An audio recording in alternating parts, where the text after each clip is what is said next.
Muy buenos días. A nombre del Instituto Peruano de Arbitraje le damos la más cordial bienvenida a este segundo día del cuarto Congreso Internacional de Derecho Corporativo. Agradecemos a las personas que están conectadas y nos acompañan a través de la plataforma Zoom y mediante la plataforma de LinkedIn.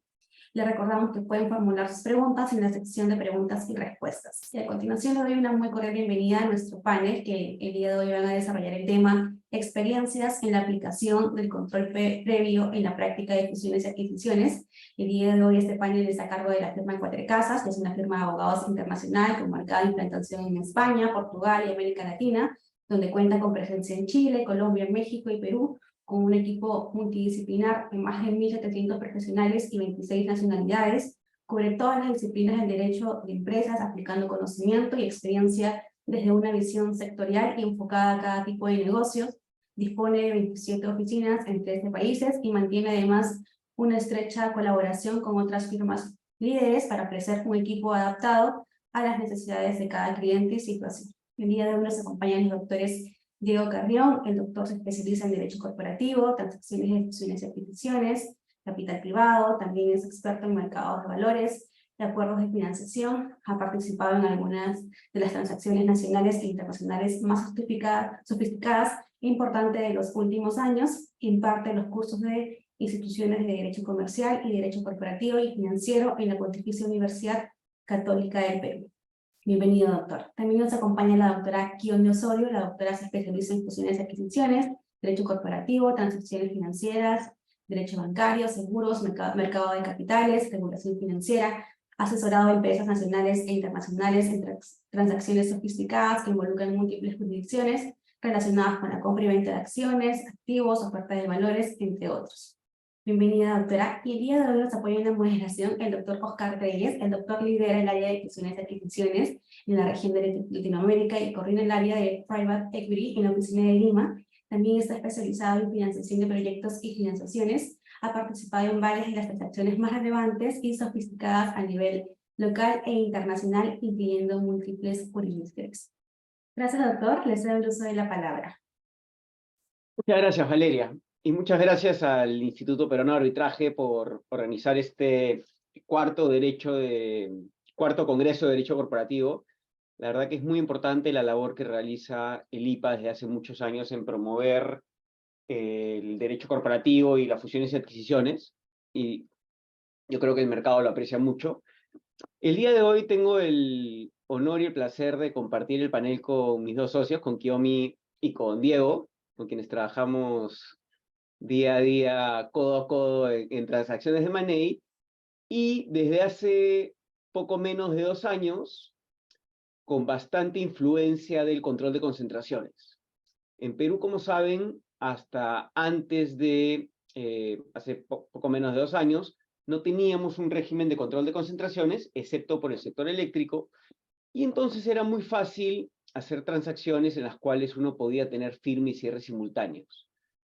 Desde que entró en vigencia la ley, tenemos ahora el régimen de control de concentraciones que nos obliga a los abogados que vemos fusiones y adquisiciones, es decir, la compra y venta de empresas, el incorporar una serie de consideraciones en nuestras transacciones. la principal es la demora, ¿no? Evidentemente no es lo mismo firmar y cerrar una transacción simultáneamente que hacerlo de manera diferida. Justamente para eso, con Diego y con Kiyomi estamos preparando una serie de temas que queremos tocar con ustedes para contarles cómo el control de concentraciones viene afectando las transacciones y las técnicas y cláusulas que venimos usando para poder manejar y navegar con ciertos problemas. Teniendo eso en cuenta, Kiyomi, te cedo el uso de la palabra para que nos cuentes sobre la experiencia reciente en control de concentraciones, cómo ha ido yendo. Sé que has estado muy activa en el sector eléctrico y en general en algunas transacciones que han requerido pasar por control previo. Gracias, Oscar. Nuevamente agradecer por la invitación a este congreso, y efectivamente es un honor y privilegio estar acá compartiendo el panel con mis socios de la oficina de Cuatro Casas.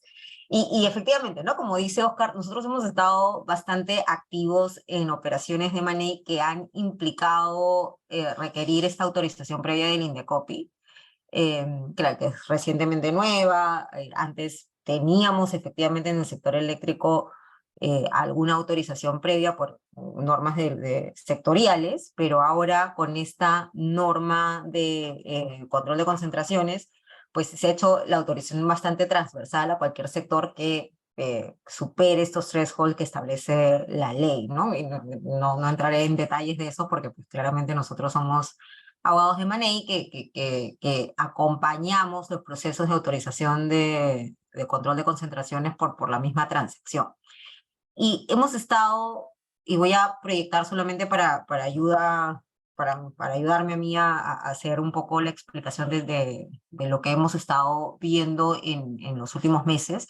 Efectivamente hemos estado muy activos en operaciones que han tenido que pasar de alguna forma por esta autorización. Claramente la carga de hacer este proceso está en los hombros del comprador, con lo cual nos ha tocado un poco ver desde la perspectiva del comprador qué cosa es lo que tenemos que asegurarnos tanto dentro del contrato de SPA, que ahora tiene que contemplar claramente cláusulas sobre el procedimiento de autorización y los esfuerzos que uno tiene que hacer y las obligaciones que uno tiene que hacer entre firma y cierre para efectos de no transgredir esta norma. Y como, un poco como lo decía Oscar, el marco general, ¿no? Las consideraciones en el M&A que nos trae esta norma, efectivamente es el tema de tiempo. Ahora las operaciones se van a tardar mucho más y por eso hay que tener un poquito más de cuidado entre las cosas que la compañía objetivo puede hacer entre firma y cierre, porque la compañía va cambiando debido a que es un negocio en marcha. También tenemos que tener mucho cuidado respecto a cómo compartimos información, porque de nuestras últimas experiencias hemos visto que compartir información puede ser anticompetitivo, porque puede haber información sensible que se esté compartiendo tanto en una etapa previa del due diligence como dentro el marco de ya firma y cierre de la transacción. Y pues claramente tenemos que considerar el riesgo de que la autorización no sea otorgada o sea otorgada con condiciones, ¿no? Que puede ser también perjudicial para un potencial comprador. Entonces, considerando esas cosas, nosotros hemos tenido ciertas experiencias recientes que las comentamos acá para tener en cuenta dentro de nuestros contratos de M&A, ¿no? Y que probablemente compartimos varios abogados que nos dedicamos a esto. A ver, para comenzar, pues el riesgo es el tiempo, el rechazo de la solicitud y las condiciones que te pueden poner como parte de la autorización. Considerando estas tres cosas, nosotros en últimas experiencias lo que hemos tenido es, dependiendo de a quién asesoramos, claramente el vendedor lo que quiere es que se obtenga la autorización de todas maneras y lo que va a tratar siempre es de trasladar este riesgo al comprador. Y el comprador pues va a querer tratar de evitar asumir ciertas obligaciones en relación a la obtención de esta autorización porque es algo que no está bajo tu control. Entonces, como no está bajo tu control, pues claramente vas a querer limitar estas responsabilidades. Considerando eso, a nosotros nos ha tocado asesorar a distintas partes, pero creo que la parte más interesante para este panel es ver desde el punto de vista del comprador, qué es lo que hemos tenido que hacer cuando nos ha tocado asesorar a un comprador que ha tenido que pasar un proceso de autorización, quizás en un sector, em, en un sector que podría ser de alguna manera controversial o mirado con un mayor detalle por parte de la autoridad, ¿no? Y lo que hemos visto como consideraciones es, lo primero, y creo que son dos puntos básicos que hemos cubierto siempre en nuestros SPAs, y de repente habrán mucho más que de repente Diego y Oscar podrán comentar, pero digamos los que en mi experiencia hemos tenido que tener mayor atención son en dos cláusulas básicamente. La primera es el proceso de autorización y la segunda es las obligaciones entre firma y cierre. En el tema del proceso de autorización, tenemos distintas cláusulas, ¿no? Esto es relativamente nuevo, entonces no podemos decir que en el Perú existe un estándar respecto a cuál es la obligación que el comprador tiene que asumir para efectos de obtener estas autorizaciones. Tenemos precedentes, de hecho, en algunas operaciones lo que nosotros hicimos fue basarnos en las experiencias y en lo que es estándar para otros mercados que ya tenían esta norma hace muchos años y que este tipo de operaciones pasaban siempre por una autoridad para efectos de ver cuál es la tendencia del mercado. Y claramente teníamos distintos tipos de cláusulas que nos ayudaban a ver hasta qué punto el comprador tenía que hacer un esfuerzo para efectos de obtener la autorización y hasta qué condiciones debía aceptar el comprador para efectos de cerrar la transacción, ¿no? Y simplemente como mapeo, pues tenemos distintas cláusulas que se utilizan en otros mercados, ¿no? La de mejores esfuerzos, incluso utilizamos el MAE como una especie de way out en caso no consigamos la autorización. Tendremos que poner alguna especie de outside date, que es básicamente una fecha límite para poder obtener la autorización. Incluso tendremos alguna cláusula de terminación si no conseguimos nuestra autorización en ese plazo. Y pues, si cabe y si tiene espacio, pues algún breakout fee que nos puede pedir el vendedor en caso no se consiga esta autorización. Desde nuestra experiencia, pues claramente el vendedor siempre va a tratar de que el comprador asuma totalmente la responsabilidad por conseguir esta autorización. Incluso en una experiencia reciente, pues lo que teníamos era un vendedor que como primer draft nos propuso la famosa cláusula Hell or High Water. Básicamente lo que quería es que nosotros como compradores asumamos toda la responsabilidad de llevar a cabo el proceso dentro de un periodo determinado, y incluso llegaba al punto de establecerse, porque esta cláusula es típica, que establece que si se ponen condiciones por parte de la autoridad, pues el comprador tenía la obligación de aceptarlas para poder cerrar la operación, porque la carga estaba en el comprador, ¿no? Obviamente en el proceso de negociación se revisaron también varios estándares que se utilizaban en otros mercados para ver hasta qué punto era razonable utilizar esta cláusula, porque claro, yo en esta transacción particular yo decía, bueno, entiendo que es un estándar americano y por eso la estamos trasladando al mercado peruano que todavía no tiene un estándar definido. Pero conversando con estudios de otras jurisdicciones, pues en realidad sí nos dimos cuenta que esto no es que sea necesariamente un estándar, ¿no? Que siempre es el primer esfuerzo del vendedor tratar de hacer, y dependerá también del leverage de la negociación que uno tenga y del apetito del comprador respecto al activo, pero siempre empezamos con la cláusula bastante alta diciendo el comprador tiene que asumir todos los riesgos. Y en la negociación poco a poco nos fuimos llegando a un punto, desde mi punto de vista, un poco más razonable para llevar a cabo la transacción, pero sin que exista una obligación del comprador de aceptar todas las condiciones que probablemente la autoridad pudiese imponer en el proceso para efectos de cerrar la operación. Y llegamos desde una parte inicial del Hell or High Water hasta discutir una cláusula de mejores esfuerzos, ¿no? Donde el comprador, el vendedor estaba dispuesto a asumir una cláusula donde se establecieran los mejores esfuerzos del comprador para efectos de obtener la autorización, pero claramente estableciendo limitaciones específicas de los esfuerzos que tenía que llevar el comprador y también estableciendo qué condiciones debería aceptar el comprador en caso el Indecopi se las impusiera. Y poco a poco fuimos tratando de negociar una cláusula un poco más beneficiosa para el comprador y llegamos incluso a empezar a discutir qué era o cuál era un estándar más razonable para las partes, o mejores esfuerzos razonables, ¿no? O sea, hasta qué punto tenía el comprador que empujar y hacer esfuerzos comerciales para efectos de cerrar la operación. Al final de varios idas y vueltas, llegamos a un consenso que me parece que es un punto bastante razonable entre que el comprador asuma toda la responsabilidad o que asuma cero responsabilidad, y fue la cláusula de mejores esfuerzos razonables.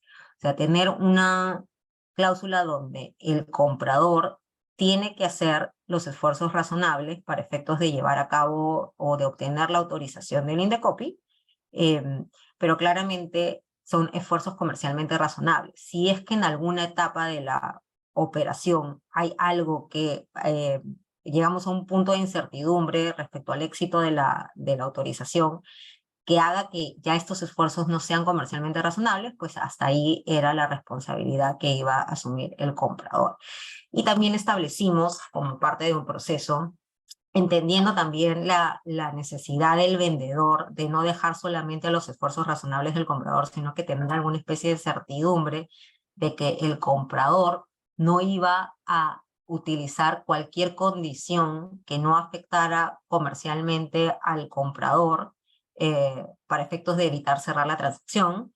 Entendimos esa necesidad del vendedor y finalmente lo que hicimos fue pues establecer limitaciones específicas de las cosas que eran razonables que el comprador aceptara como condiciones, si en caso Indecopi las pusiera, y qué cosas no iba a ser razonable aceptar en caso Indecopi las pusiera. Entonces, al final lo que hicimos fue una combinación, y creo que eso es una práctica que se está dando en el mercado, es aceptar una combinación de mejores esfuerzos razonables, pero señalando también que en caso Indecopi ponga alguna condición que no afecte el negocio o que sea similar a condiciones que ya podría tener el comprador hoy en el mercado, pues lo razonable es que las acepte para efectos de cerrar la operación, ¿no? Y de esa manera atacamos un poco la preocupación del vendedor de que el comprador no se iba a salir por cualquier cosa, y la preocupación del comprador de no estar atado a cualquier condición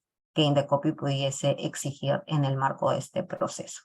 Adicionalmente a eso, como un punto también importante que creo que debemos mencionar, es que sí pusimos una fecha límite para poder cerrar estos esfuerzos, porque era importante para todas las partes tener predictibilidad de hasta cuándo teníamos que realizar todas esas operaciones, precisamente porque un activo, un negocio en marcha, cambia mucho en el tiempo y necesitábamos tener cierta predictibilidad de los plazos que teníamos que esperar para efectos de conseguir esta autorización.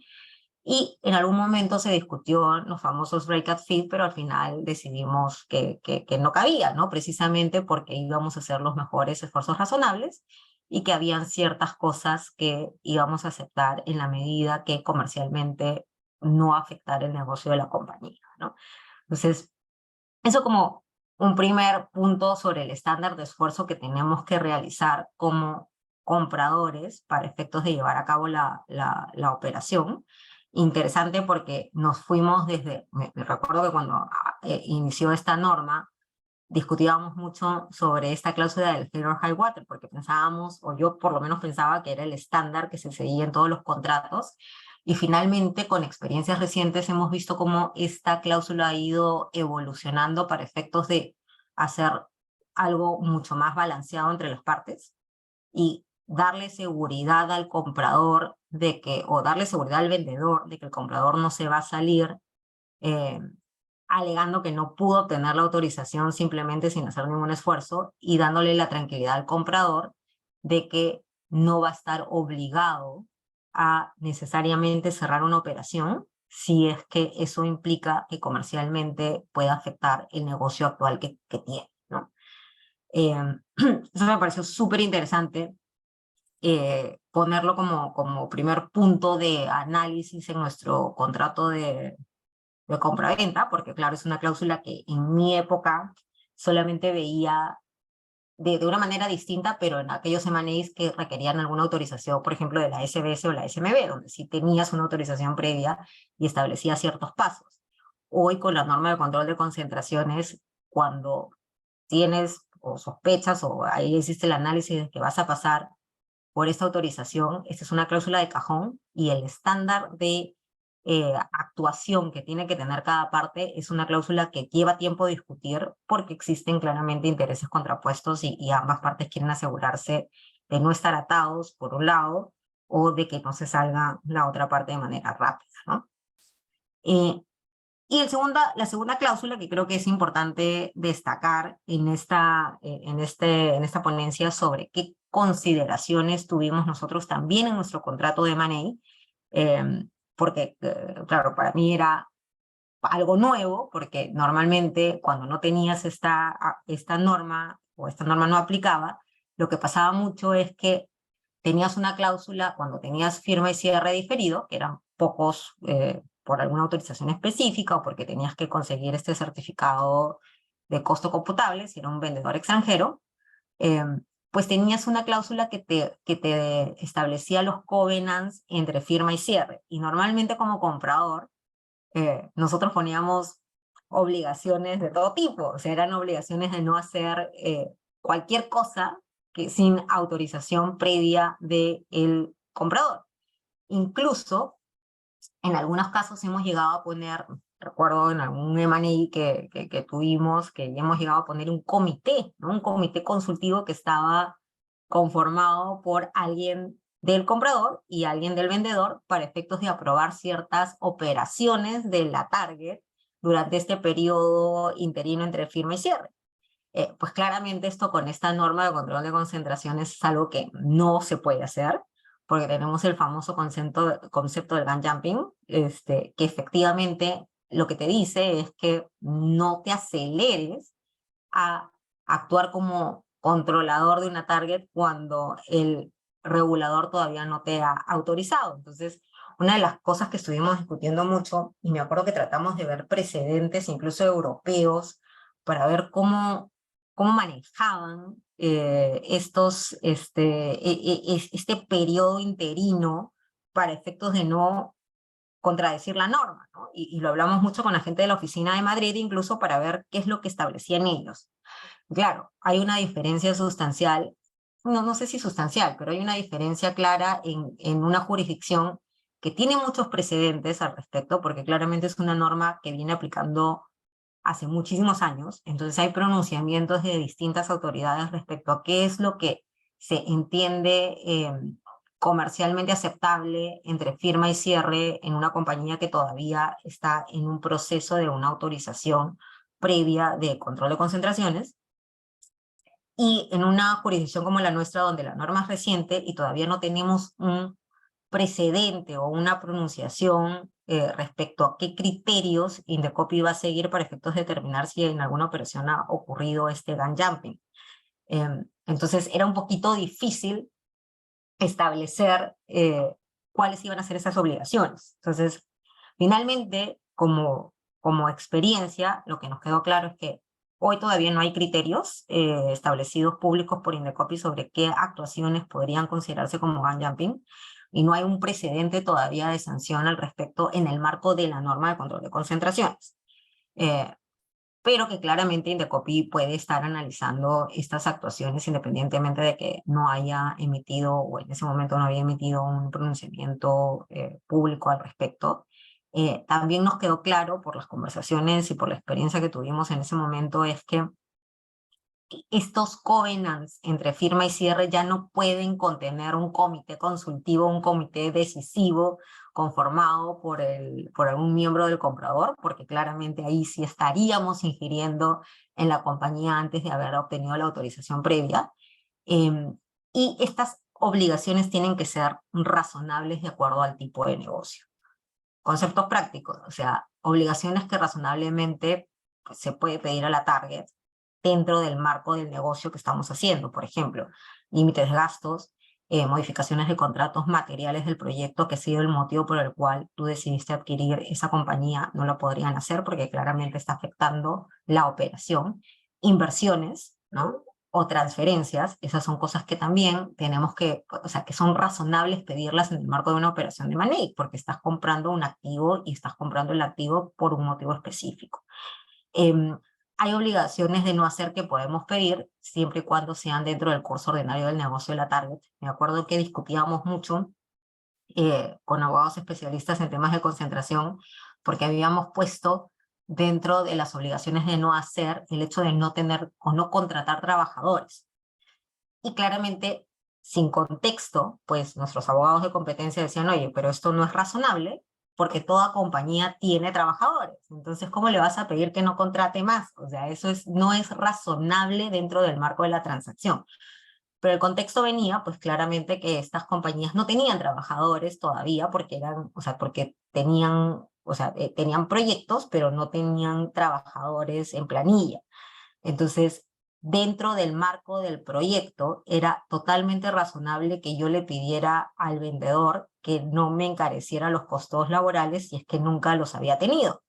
Pero si no teníamos ese contexto, pues claramente podría ser una obligación que no es razonable pedir a la target dentro de este periodo. Entonces, por eso es que es importante ver qué es razonable pedirle que haga o no haga dentro del curso ordinario del negocio que ha estado desarrollando la target. Y el otro punto fundamental es que las obligaciones de entrega de información tienen que ser bastante limitadas a aquellas cosas que no transgredan las normas de competencia en general, precisamente para evitar que haya información sensible del negocio que se esté compartiendo y que se pueda entender de que con este flujo de información el comprador ya haya podido tener conocimiento, tener alguna injerencia en el negocio de la target, ¿no? Entonces, eso como marco general respecto a esta cláusula. Nos llamó también la atención porque como precedentes, por ejemplo, nosotros veíamos que en algunos casos habían contratos que incluso te establecían como parte de las obligaciones entre firma y cierre tener un presupuesto acordado entre las partes para que la target se maneje en base a ese presupuesto, pero claramente eso no es razonable dentro del curso ordinario de negocio de la target, que haya un presupuesto aprobado por el comprador, y eso sí podría ser considerado como un gun jumping, porque el comprador ya está decidiendo respecto a los gastos de la target antes de que fuese dueña de la target. Entonces, eso como puntos específicos de las experiencias que hemos tenido en las operaciones de M&A reciente y consideraciones que hemos tenido que tener en nuestros contratos de compra-venta, que quizás antes no las teníamos, pero ahora con la norma de control de concentraciones son cláusulas que van a ser largamente negociadas y que dependiendo de qué parte estés, vamos a tener que ver por qué lado empujamos, ¿no? Nuevamente, para mí lo razonable y creo que un punto medio ha sido los mejores esfuerzos, también estableciendo que hay ciertas condiciones que tenemos que aceptar en caso no modifique o no sea irracional para el negocio. Muy interesante todo lo que comentas, Kiyomi, y cómo ahora en nuestras operaciones tenemos que tener muchísimo cuidado con cláusulas que antes no nos hubieran preocupado para evitar caer en gun jumping, ¿no?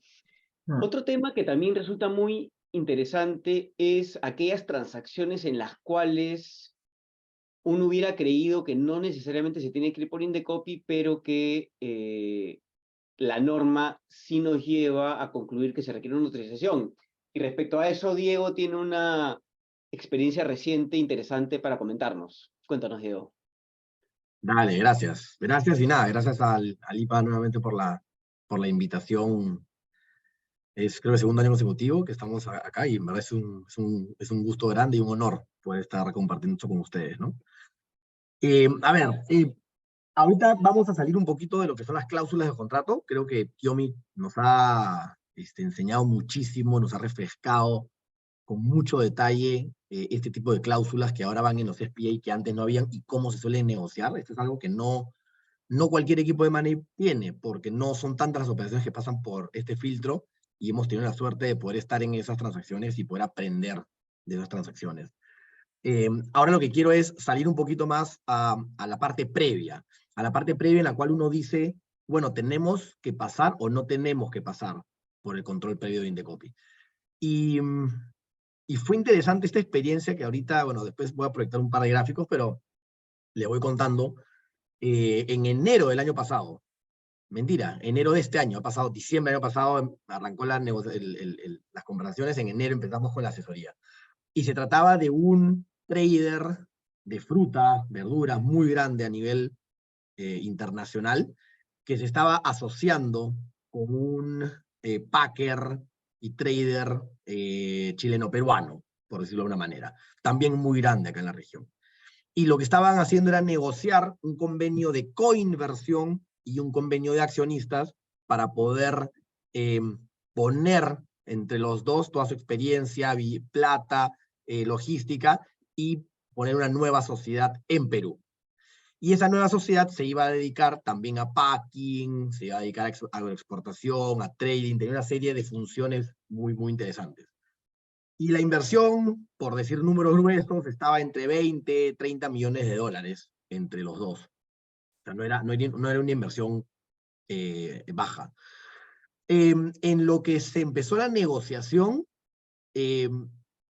todos estuvimos muy enfocados en el convenio en sí, ¿no? En las típicas cláusulas de cómo se va a manejar el governance, el gobierno corporativo, qué pasa si el día de mañana uno quiere vender y el otro no, mayorías en el directorio y decisiones en el directorio y en la junta de accionistas, teniendo en cuenta que eran 50-50. Acá no hubo forma de convencerlos de que no sean 50-50, era 50-50, no había otra forma de hacerlo para ellos. Entonces, hubo mucho tiempo dedicado a negociar eso, a negociar el comportamiento de los accionistas en este nuevo venture. Y en un momento determinado dijimos, oye, no nos retrotraímos, ahí estamos trabajando acá con el equipo ecuatoriano, y dijimos, a ver, estamos hablando de una inversión de tantos millones de dólares, estamos hablando de dos grupos empresariales que tienen ingresos importantes. Esto no calza en el control previo, porque en la mente de todos, uno tiene que pasar por el control previo cuando alguien está cambiando de control, cuando alguien le está vendiendo el control a otra persona. Eso es lo que automáticamente a uno le dice, veamos la norma para ver si estamos dentro de los umbrales, para ver si es que se nos aplica o no se nos aplica. En este caso no había un cambio de control. En este caso no había el típico M&A en el cual alguien le está vendiendo a otra parte. En este caso eran dos personas nuevas que estaban constituyendo una NewCo y en el cual están inyectando mucho dinero, muchos millones de dólares.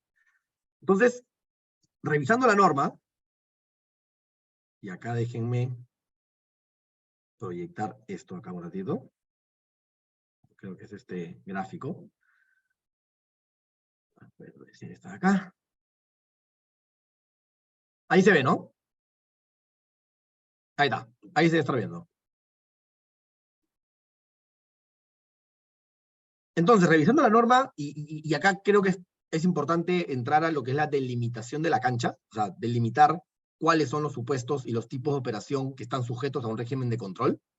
Tenemos la típica fusión, tenemos la adquisición de derechos, la adquisición de activos, pero también tenemos la constitución de una empresa en común, joint venture o modalidades análogas.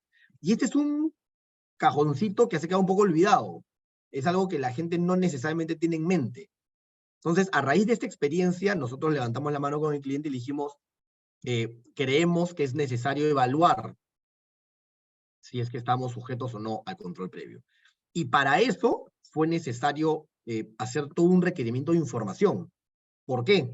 Porque para poder nosotros delimitar y poder definir si es que en esta constitución de esta nueva sociedad, de este nuevo joint venture, se tenía que pasar por Indecopy, las partes tenían que ir a Indecopy y decir estamos haciendo esto de acá, teníamos que también pasar por esto. Teníamos que ver si estábamos en los umbrales. Y en este caso en concreto, una de las partes era un grupo económico muy grande, internacional. Y la pregunta del millón era, ¿qué ingresos se tienen que tener en cuenta para poder delimitar si es que estamos en los umbrales individuales o no? Porque recordemos que para poder pasar por un proceso de autorización previa, la operación tiene que, de manera conjuntiva, superar umbrales individuales y umbrales conjuntos. Cada una de las partes tiene que tener ingresos o ventas brutas por más de, redondeando, 22, 23 millones de dólares, y entre las dos, por más de 148, 149 millones de dólares. Estamos redondeando, utilizando valores de UIT, pero son más o menos los valores con los que siempre nosotros nos movemos. Entre 22, 23 y 148, 149, 150 millones de dólares. Y acá la clave es qué ingresos, de qué entidades se tienen que tomar. Y la norma te dice, lo que tú tienes que revisar es no solamente la entidad que se está fusionando, que se está vendiendo, o la entidad que se está constituyendo, o las constituyentes en este caso. Tienes que ver también su grupo económico. Y es ahí donde tuvimos que ver, veamos hasta dónde llega el grupo económico. Lo bueno de la norma es que cuando hablamos de grupo económico, es grupo económico cuyas actividades, cuyos ingresos también sean en el Perú. Entonces, si el grupo económico lo único que tiene son ingresos en otras partes del mundo, y en Perú es la primera vez que está haciendo esto acá, en principio estamos salvados. Y acá lo anecdótico era que un grupo económico tan complejo de entender, o sea, la malla societaria era tan complejo y los cruces de sociedades eran tan complejas que tuvimos que dedicarnos mucho tiempo a pedir información, tener reuniones con ya equipos internacionales de este cliente para que nos explicaran hasta dónde se consideraban un grupo, hasta dónde consolidaban estados financieros, hasta dónde se consideraban que eran parte de esta rama o parte de esta rama. Porque no era la típica empresa que siempre tenía 99.9 y 1% por otro lado y tiras hasta arriba. Tenían 50-50, 60-40, 51-49, era una manera bien compleja de entender. Y al final de cuentas, llegamos a la conclusión que la gran mayoría de los ingresos no se producían en el Perú, sino eran producto de exportación. Y por eso pudimos definir que era una operación que no se encontraba sujeta al régimen de control previo. Si hubiésemos definido que el grupo económico de nuestro cliente con actividades en el Perú hubiesen superado estos umbrales y luego entre las dos partes hubiesen superado el umbral conjunto, probablemente tendríamos que haber ido por primera vez al Indecopi a pedir al menos lo que es de nuestro conocimiento, a pedir una solicitud de autorización para la constitución de una nueva sociedad.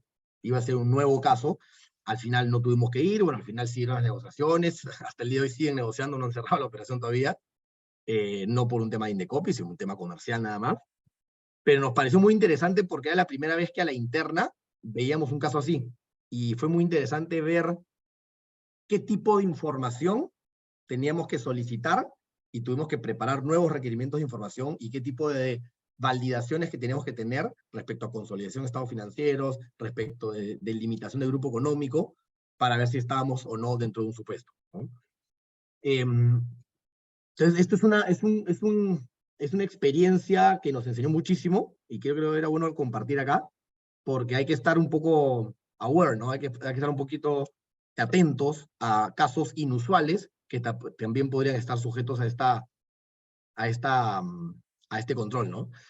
Y lo otro, acá aprovecho para comentar porque también es algo que está empezando a suceder, ya saliendo de este caso concreto de la constitución de un JV, pero yendo también a algo que también está empezando a pasar que antes no pasaba y que es interesante, es cómo los convenios de accionistas están empezando a modificarse. Me voy a dejar de compartir. Nosotros estamos hablando de que los SPAs, que son finalmente el corazón del M&A, tienen un montón de nuevas cláusulas ahora, y la negociación es muy fuerte. La negociación para ver de que no hayan way outs, la negociación para evitar gun jumping entre firme y cierre, o hasta en el due diligence, el tipo de información que se comparte, si es que al final es un hell or high water o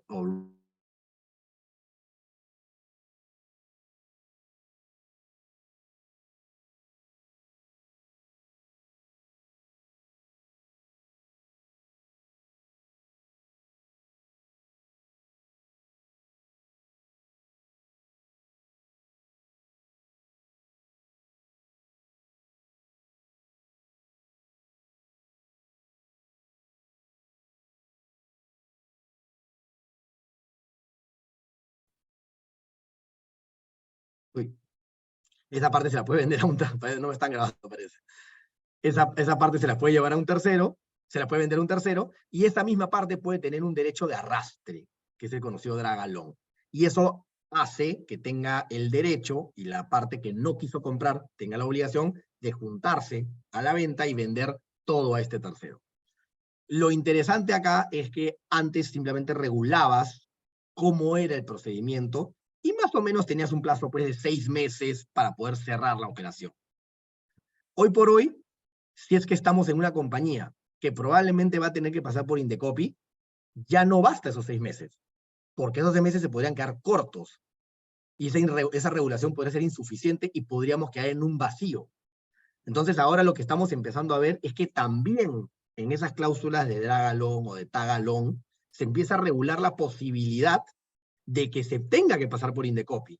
Y tenemos que empezar a anticipar, y esto obviamente es parte de la negociación, de cuáles podrían ser los plazos razonables para el pre-filing, para el filing, qué pasa si hay observaciones o no, qué pasa si hay una segunda instancia. Entonces uno tiene que empezar a draftear y tiene que empezar a meter un poco más de mano en esas cláusulas para poder contemplar esos supuestos y que el día de mañana no haya un vacío que haga que las partes se queden un poco en el aire de hoy. ¿Ahora qué hacemos? Porque tengo que pasar por Indecopi, pero habíamos pactado un plazo solamente de 6 meses para poder concretar la venta. Entonces, nada, quería compartir esta experiencia también porque creo que se está moldeando una nueva práctica de M&A. Creo que estamos aprendiendo como abogados peruanos, estamos aprendiendo muchas cosas nuevas y creemos que esto está recién empezando. O sea, creemos que de acá a 3, 4, 5 años vamos a tener mucho más cosas para compartir, porque esta es una experiencia muy, muy reciente. Vamos a tener antes precedentes, ya empiezan a salir operaciones con algunas observaciones, ¿no? Una en el sector farmacéutico hace algunos meses, primera vez que Indecopi impuso algún tipo de condición, eso no había pasado antes, y llegará el momento en el cual de repente Indecopi rechace una operación, eso va a ser todo un suceso. Pero desde nuestra perspectiva como abogados de M&A, estamos viendo un cambio en las cláusulas que se negocian, en las formas, en los tiempos, en los documentos. Y creo que es importante siempre estar compartiendo esto para que esté toda la comunidad bien informada, ¿no?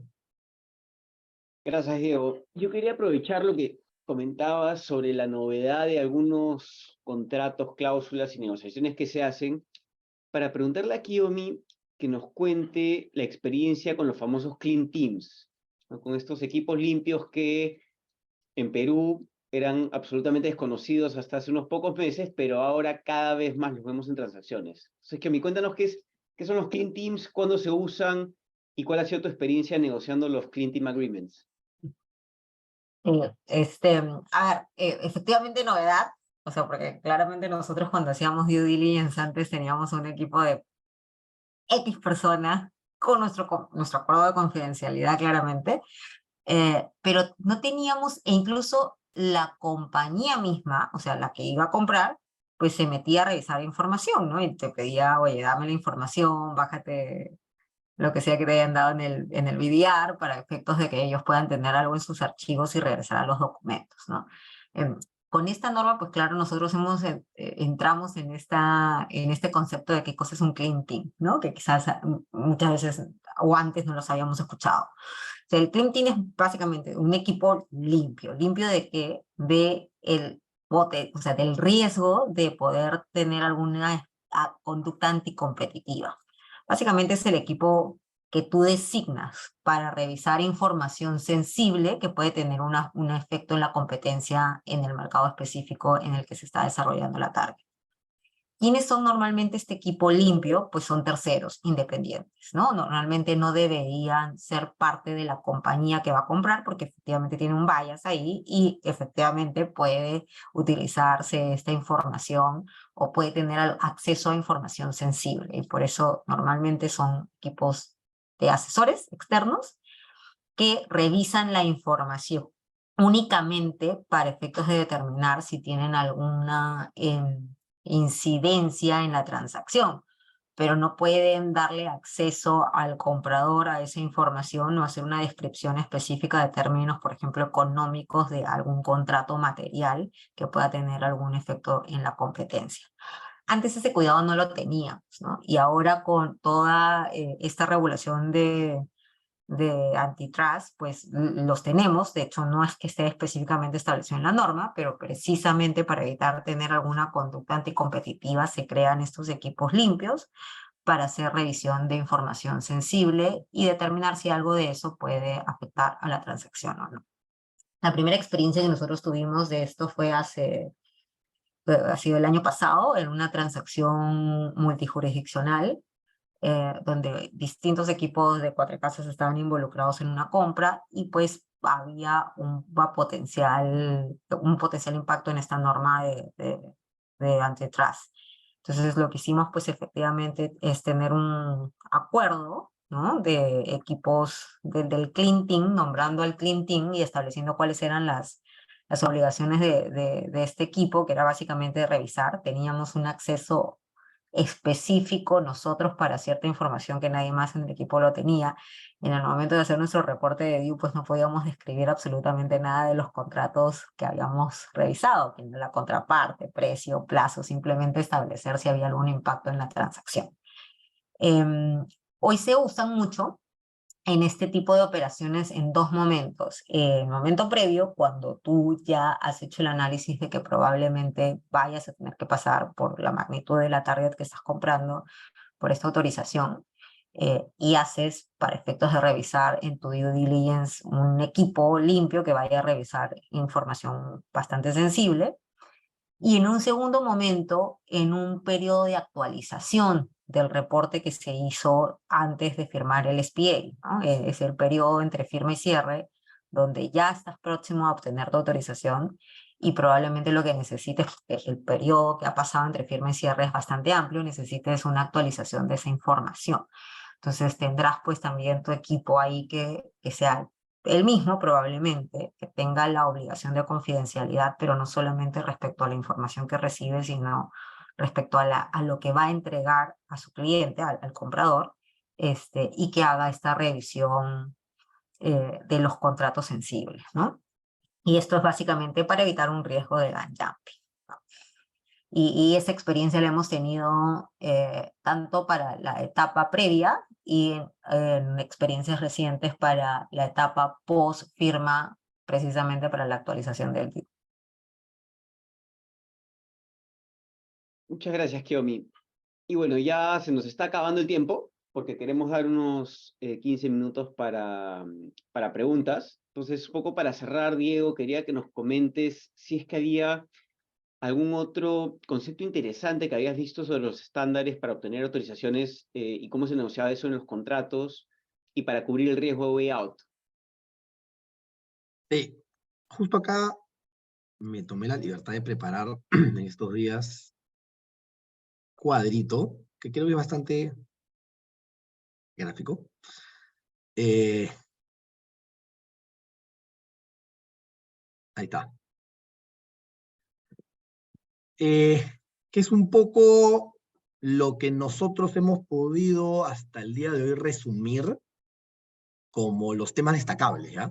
Hemos hecho dos cosas: los temas destacables a nivel negociación y los temas destacables ante la autoridad, que eso lo vemos en un ratito, ¿ya? Que es esto acá. Ahí está. Ya. Entonces, entre los temas destacables, justamente entre las cosas que estaba comentando Kiyomi, era el tema del Clean Team, y ahí lo he comentado muy bien, y el tema también del gun jumping. O sea, una de las cosas que uno tiene que, a ver, el Clean Team y el curso, el mantener un curso ordinario del negocio, justamente los riesgos que quieren evitar, es un riesgo de gun jumping. Pero otras consideraciones o otros temas que tenemos que tener muy en cuenta al momento de estar negociando estas operaciones, y nos pasó hace unos 3-4 meses una operación, es cómo cubrimos los riesgos de way out, que ya Kiyomi lo ha anticipado un poco en su exposición, cuando estaba hablando hace unos minutos, que lo que tienes que negociar tú para poder mitigar el riesgo del way out, y tienes que ver ahí, obviamente, si estás del lado del comprador o del lado del vendedor, tienes que ver qué capacidad de negociación tienes, qué apetito hay, si estás en un proceso competitivo, en un proceso de exclusividad. Hay un montón de variables que uno tiene que considerar cuando negocia ese tipo de cláusulas. Pero el riesgo en este tipo, en estas tres últimas situaciones, El riesgo que queremos cubrir es el riesgo de way out. Entonces, una de las cosas que se suelen negociar son las condiciones precedentes. Y entre las condiciones precedentes es lo que estabas hablando, Kiomi, de cuál es la fecha máxima, ¿no? A veces que uno puede poner una fecha final hasta la cual uno tiene que estar cumpliendo condiciones precedentes. Y entre las condiciones precedentes está la obtención de la autorización del Indecopi. Entonces, muchas veces se suele negociar cuál es esa fecha máxima dentro de la cual se tienen que cumplir todas las condiciones precedentes. Porque no cumplía las condiciones precedentes, incluyendo la Indecopi, dentro de esa fecha, se podría tener un way out de la transacción. Si no has pactado ningún breakup fee o ningún tipo de penalidad, que lo estamos viendo en la parte derecha de este gráfico, podríamos tener un way out gratis. Y acá lo importante es cuáles son los incentivos que nosotros queremos lograr en las partes, teniendo en cuenta cuáles son las conductas que ellas pueden realizar, cuáles son los compromisos de los cuales se pueden comprometer. Tenemos que ver cuáles son los incentivos que damos. Y es por eso que muchas veces, y nuevamente, dependiendo de programación, dependiendo del caso concreto, dependiendo de qué tan compleja o no es la obtención de la autorización Indecopi, dependiendo de muchas cosas, se podrían establecer penalidades para que justamente la parte compradora, en este caso, que es la que tiene la obligación de obtener la autorización, no se salga de la operación gratis diciendo no pude obtener la autorización. Y es por eso que a veces que se ponen breakup fees o se ponen penalidades. Eso de ahí es para cubrir riesgo de way out. Y lo otro que estábamos conversando con Kiomi era cuál es el estándar del esfuerzo que tiene que realizar el comprador para poder obtener esta autorización. Y ahí típicamente tienen los dos extremos, que es hell or high water, que es pase lo que pase, tú tienes que cerrar, te pongan las condiciones que te pongan, tú tienes que cerrar, no tienes ninguna posibilidad de way out. Y al otro lado está best efforts, o reasonable best efforts, en verdad. Entonces, Kiomi nos estaba un poco enseñando cómo el estándar no es un estándar que tú tengas que aplicar a todas a rajatabla igual, tú vas negociando. Y en esta última operación que tuvimos, esta experiencia que comentaba Kiomi, se llevó a un estándar de reasonable efforts, en la cual el comprador solamente podía tener un way out en la medida que hubiese demostrado que había hecho los reasonable efforts para poder obtener la autorización. Entonces creo que esta es interesante para ver cuáles son los típicos temas, al menos los que nosotros hemos podido destacar en estos últimos años, 2 años de experiencia, en la negociación y cuáles son los riesgos que queremos cubrir. Y acá ante la autoridad, 3 temas puntuales muy importantes. 1, hay que preparar una estrategia. O sea, ya hemos aprendido que si uno no prepara una estrategia, no va con una asesoría también de un equipo de competencia ante la autoridad para su notificación, va a rebotar. Y hay un montón de formas, hay un montón de caminos para poder preparar justamente la estrategia para ir debidamente preparados a la autoridad. La otra recomendación o lo otro que hemos visto que sirve es el pre-filing, porque un pre-filing lo que logra es que la autoridad ya empiece a ver por dónde va la operación. Esto nos va a dar agilidad en el procedimiento, vamos a poder compartir o intercambiar ideas y comentarios con la autoridad. Entonces, y el pre-filing, sobre todo cuando son operaciones más complejas, suele tener un efecto positivo. Y el otro punto, presentar excepciones a la información solicitada temprano. ¿Qué pasa? Que muchas veces uno se da cuenta que no va a poder cumplir con cierta información requerida por la autoridad. No porque no quiera, sino porque es información que no se tiene, que no se puede presentar. Y hay una posibilidad de presentar excepciones. Lo que se tiene que hacer es detectar rápidamente en el procedimiento qué cosas no se van a poder presentar para rápidamente poder pedir esas excepciones. Porque si lo hacemos hacia el final del procedimiento, Indecopi no lo va a aceptar. Entonces son 3, creo yo, enseñanzas, ¿no?, que hemos tenido últimamente de temas ante la autoridad.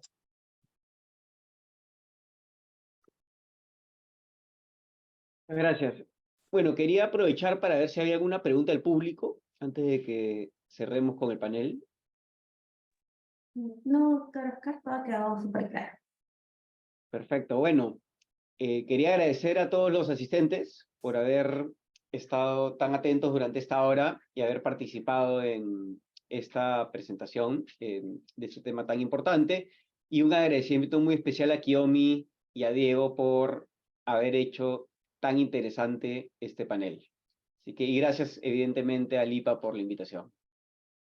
Muchas gracias a ustedes, doctores, por acompañarnos el día de hoy. Ha estado muy interesante cada una de sus intervenciones. Estoy segura que será de gran provecho para la comunidad que nos sigue. Y esperamos seguir contando con ustedes para la próxima edición. Les pediría unos segundos para poder tomar una captura y postear su participación en redes. A la cuenta de 3. 1, 2, 3. Perfecto. Muchas gracias, doctores. Que tengan una Hasta sonrisa, excelente. lo has sacado. Hasta una próxima oportunidad. Que tengan un buen día. Listo, Gracias. gracias. Hasta luego. Gracias. Hasta luego.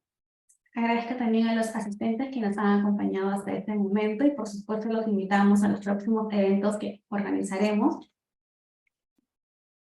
Una invitación a la edición número 34 del webinar, donde se llevará a cabo el tema Problemas sobre la ejecución de los laudos arbitrales. Este evento se llevará a cabo el 5 de octubre. Los invitamos también a la tercera conferencia internacional de Derecho de Arbitraje y Derecho de las Telecomunicaciones. Este evento se llevará a cabo los días 12 y 13 de octubre. Una invitación especial a la quinta conferencia internacional Perú-España, donde será la temática arbitraje y control judicial y constitucional. Este evento se llevará a cabo los días 19 y 20 de octubre en la ciudad de Madrid. Es un evento de ingreso libre, así que están todos cordialmente invitados. Y por supuesto los invitamos a que nos puedan seguir en nuestras redes sociales. Hasta una próxima oportunidad. Muy buenas tardes.